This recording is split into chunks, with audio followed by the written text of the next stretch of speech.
Hi guys, John here from Optics Warehouse. So today we're going to be doing another comparison video for you. So we're going to be putting the Hawke Airmax 8-32 up against the Hawke Sidewinder 8-32. All this is going to be just a little bit of a comparison of features and how they differ, and obviously what you'd mainly use each one for. So if we start with the Airmax, obviously we'll start with the turrets. Obviously with these they are locking, and that's done by the little knob on top here.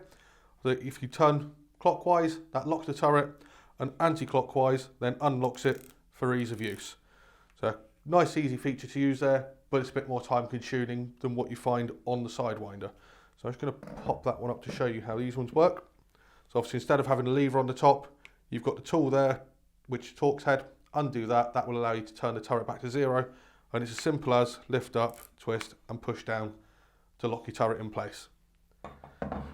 So we're moving back to the Airmax.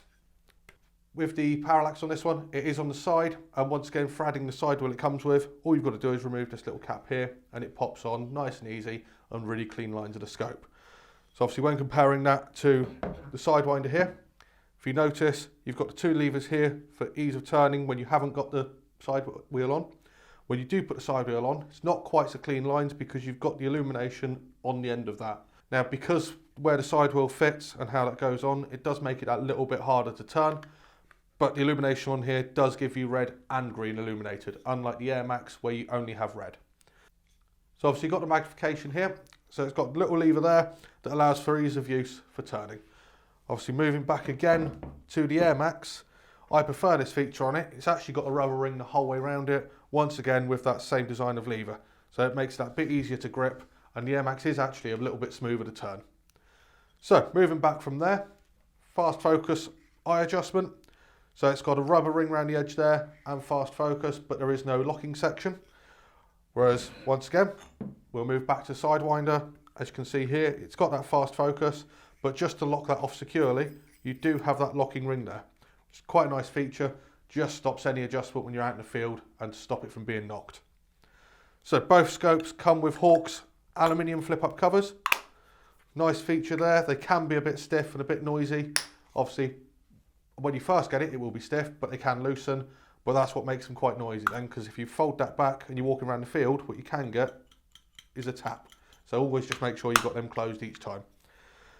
So moving forward to these, Sidewinder here, 56mm objective. So it does allow that bit more light to come in with the magnification used. Obviously you need every bit of light in there you can when you turn the magnification right up.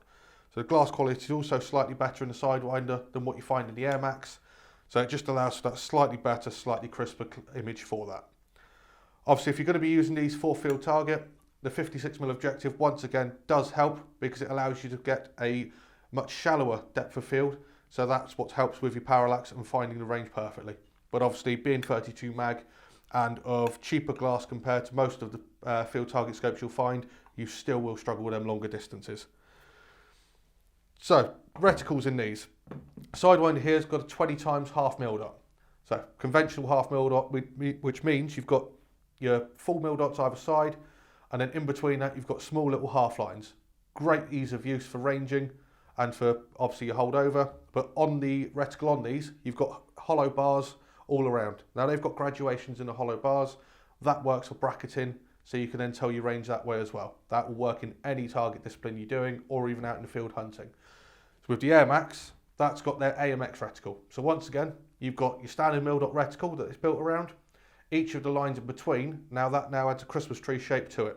So it allows for you holdover with coming off aiming for windage with relative ease and obviously speed and quickness.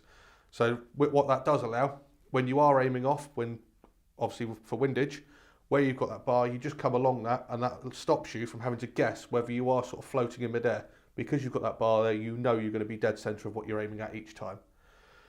So, in short, really, the AMX reticle and the Airmax has been designed for air rifle use, but it doesn't mean it's solely for that. It will work for your rimfire and your centrefire. They are recoil rated and obviously come with a Hawke's lifetime guarantee. Once again, a Sidewinder, the half mil dot reticle on that one is based for rimfire and centrefire use, but it will work just as well with the air rifle. So that's a quick sum up of both scopes. Thanks for watching. If there is anything you need to know, please feel free to comment or give us a call.